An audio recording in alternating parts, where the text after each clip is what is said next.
মনে আছে আপনাদের? মনে আছে কি বলেছিলাম শুরুতে? বলেন তো।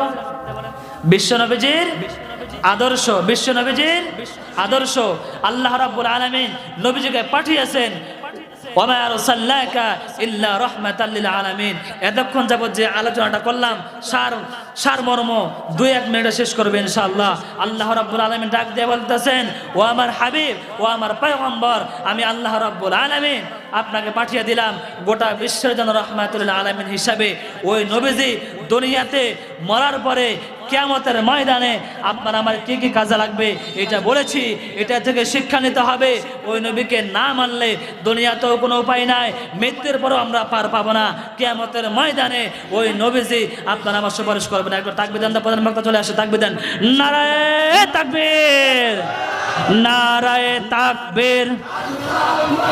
প্রধান বক্তার আগমন।